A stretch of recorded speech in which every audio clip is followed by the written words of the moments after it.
Kas te teate, mida te praegu kuulsite? Te kuulsite Hiiumaa hümni ja selle autoriks oli Julius Sooster, kes ütlesi Ülo Soosteri onu. Nii et suur aitäh teile.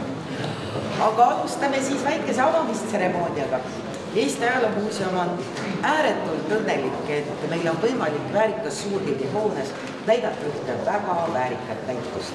Ja kõigepealt ma annan sõna muuseumi teadusdirektorile Krista Sarvele. Aitäh! Tere tulemast! Head kõigepealt Ülo Soosteri perekond, fondi esindajad, näituse tegemises osalenud kõik inimesed. Ja siis loomulikult kunstihuvilised, ajaloohuvilised ja kunstiajaloohuvilised.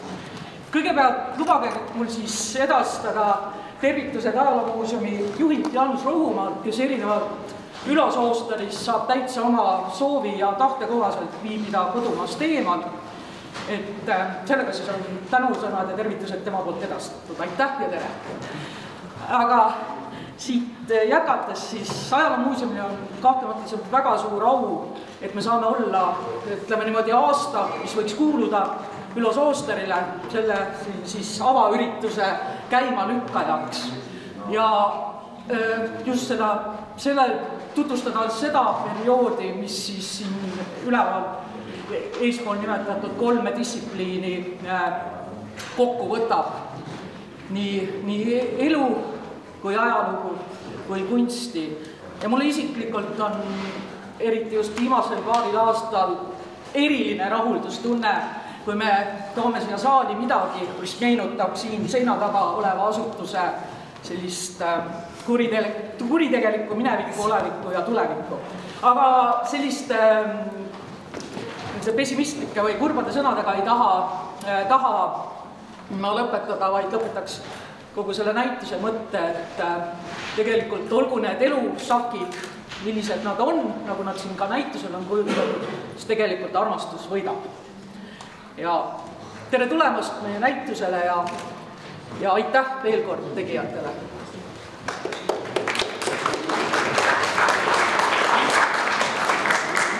Aitäh ja nüüd ongi kord kõige paremas mõttes peasüüdlaste käes. Palun Ksenia Remezova, üks näituse kuraatoritest. Tere!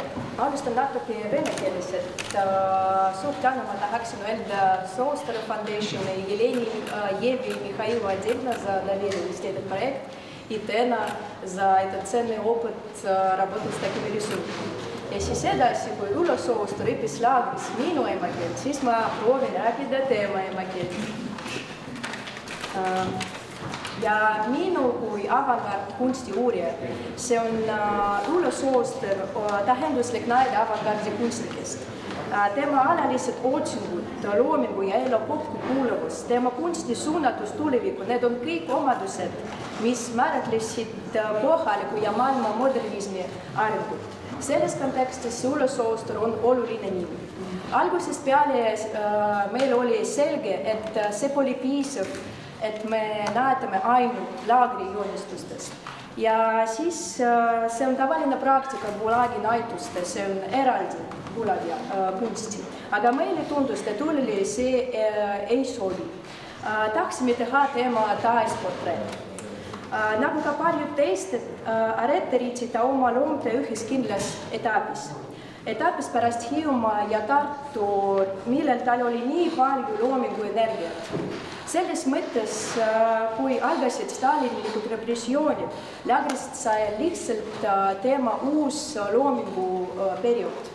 Kui ma mõtlen selle peale, siis meenub mulle üks avantgardi maali nimega Peatus ilma peatumata. Kunagi sai Ülele just üks selline peatus, ta ei peatunud. Üle joonistas ja joonistas seal. See oli nagu igapäevne töö. Sellega tegi ta ühe oma esimestest olulisest avaldustest. Kunstniku sisemine vabadus on tingimusteta and ja seda ei ole võimalik niisama ära põletada. Aitäh!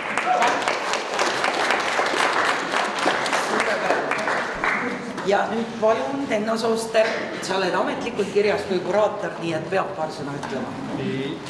Tõepoolest, mul ei ole mingisugust juttu ette kirjutatud ja üldiselt ma olen tänulik ainult teile ja kõigile, kes on tulnud täna ja oma ette Soosteri Foundation, mis on üles löödud tänavu aasta, et aidata Ülo Soosteri näitused ära viia ja koguda kõik asjad, mis on Ülo Soosteri varas. Ja tahtsin öelda suur tänu teile kõigile, et tulite näitusele ja leidsid seda aega ja ma väga rõõm, kui te armastate seda näitust ja näitused, mis tulevad veel edasi tänavu aasta. Suur tänu! Ja mulle on väga hea meel, et oma tervitussõnad ütleb ka kunstiteadlane, kunstikriitik, doktor Liisa Kaljula, kes on Soosteri loominguga ennegi kokku puutunud. Ja tere kõigile, nii tore, et teid on nii palju siin. Ma esindan siin täna ennast kunstiteadlasena, aga ühtlasi Soosteri sihtasutust. See sihtasutus Sooster Foundation on siis loodud möödunud aasta 15. septembril ja tegelikult üks selle sihtasutuse selliseid peamisi algseid eesmärke oli just Soosteri juubeliaasta vääriline tähistamine Eestis. Ja see käesolev näitus siin ongi tegelikult Soosteri sihtasutuse esimene suurem projekt. Ja mul on nii tohutult hea meel näha, et see ongi valmis saanud.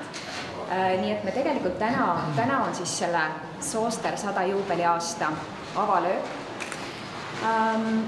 Ja alustame siis selle Soosteri sellise varase loominguga siin saalis. Kui see näitus suvel läbi saab, siis rändab see näitus edasi Hiiumaale. Meil on täna Hiiumaa esindajad ka kohal. Ja võib-olla seal Hiiumaal tuleb siis sellele näituse osale lisaks veel selline Hiiumaa ja Eesti Kunstimuuseumi kogude põhjal veel selline lisaväärtus. Ja kui Hiiumaa näitus on ka avatud, siis ei ole ikka veel Soosteri juubeliaasta läbi. 17. oktoobril, täpselt sellel päeval, kui Ülo Sooster saaks 100-aastaseks, avame me Eesti Kunstimuuseumis näituse Sooster 100 vaade erakogudest. See näitus on tõesti selle fookusega, et sinna me toome ainult teoseid, mis asuvad täna siis Eesti erakogudes. Elagu Ülo Sooster!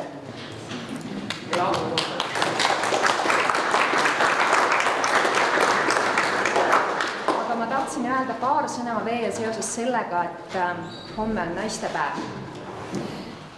Ja just selle homse naistepäeva valguses ma tahtsin öelda, et selle näituse ainus kangelane ei ole mitte Ülo Sooster, vaid selle näituse üks niisama oluline kangelanna on ka Liidia Sooster.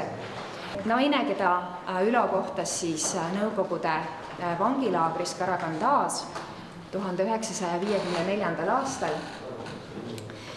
ja kes muutis ta elu. Kui Ülo ja Liidia rehabiliteeriti ja nad pääsesid vabadusse tagasi, siis nad abiellusid. Ja Tenno on täna meiega siin. Aga ühtlasi muutis Liidia Ülo elu ka loomingulises plaanis, sellepärast et Ülo, keda me tunneme ju Eesti kunstiajaloos ennekõike sürrealistina, Ülo tegi oma esimese sürrealistliku joonistuse seal samas Karaganda vangilaagris 1955. aastal. Ja mis te arvate, kas see joonistus oli mõjutatud sürrealismi raamatutest? Ei. See joonistus oli enne kõike inspiratsiooni saanud kohtumisest Liidiaga, mis raputas Ülo ja muutis ta elu. Nii et elagu Liidia Sooster!